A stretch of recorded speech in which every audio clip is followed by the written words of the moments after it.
Harrison with you, and we are standing at the world premiere, actually the Los Angeles premiere of the world premiere of Zeitgeist Moving Forward, being released in 325 theaters simultaneously, multiple countries, multiple languages, and standing next to us is a man who is now considered an American hero. Why? Because he's leapt off the high dive on behalf of other people who he's never even met. In short, it's about changing the world, and not just doing it at home while gnawing on a pizza, but it's actually about being into action, into the solution, and laying out the solution in an easy-to-understand way. And I'm talking about Peter Joseph. You've not only directed Zeitgeist Moving Forward, but you're responsible for the previous two that have done so much to awaken the American mindset. Well, I'd hope so. I would hope so. It depends on who you ask. Some people will agree with that statement, and some people will vehemently deny such a statement. So we have a certain controversy with the films, but overall, I think anyone who watches all of the series will need to walk away with a very positive worldview and a very clear understanding that we're on a downward spiral in many levels in society. So, we complain a lot in society. That's a point I'd like to bring up is people love to complain. Everyone complains. And I've done my fair share of complaining too in the films, but this new film is about solutions. It's about showing a direction of something that's very possible, very feasible, that can happen if the public wanted it to. We have to overcome some tremendous barriers to do so. There's a establishment orthodoxy that exists in any society, through any culture, throughout history. Any kind of great social change that's ever happened has been met with a great deal of resistance. So my goal here with the film is to kind of generate a feeling, not only an intellectual understanding, but a feeling and an interest, an emotional drive to want to see the world change for the better. And that's the point of art in and of itself, wouldn't you say? Well, absolutely, at least in its better moment. Now, of course, people would love to say that art creates maniacs out there, and maniacs can also create art.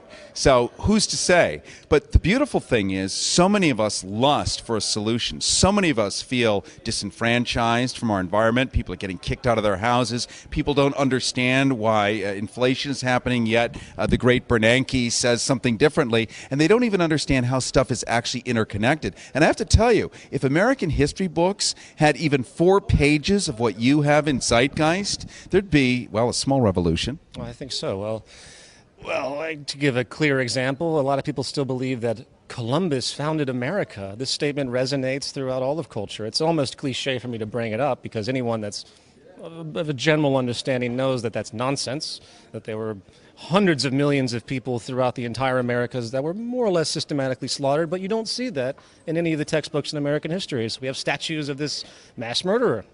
So, you have to realize that history is written by the winners, and basically the propaganda machine, which I hate to use that word because it's so loaded, but propaganda is how you more or less control a people, whether it's in China or whether it's in America.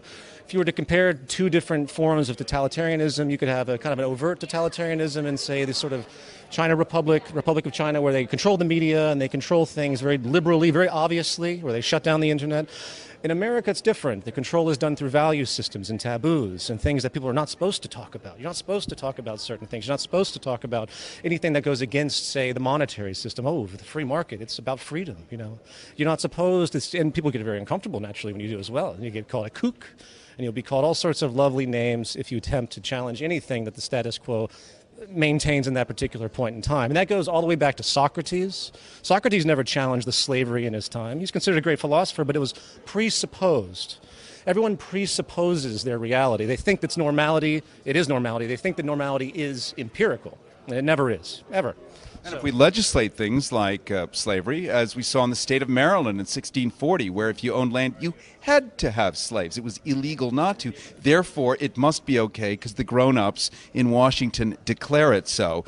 And equally, we see these kind of interesting paradigms. And just to wrap it up, you have jumped off the high dive in a really huge way tonight. I mean, your dream of telling the truth is now manifest into a huge international vehicle.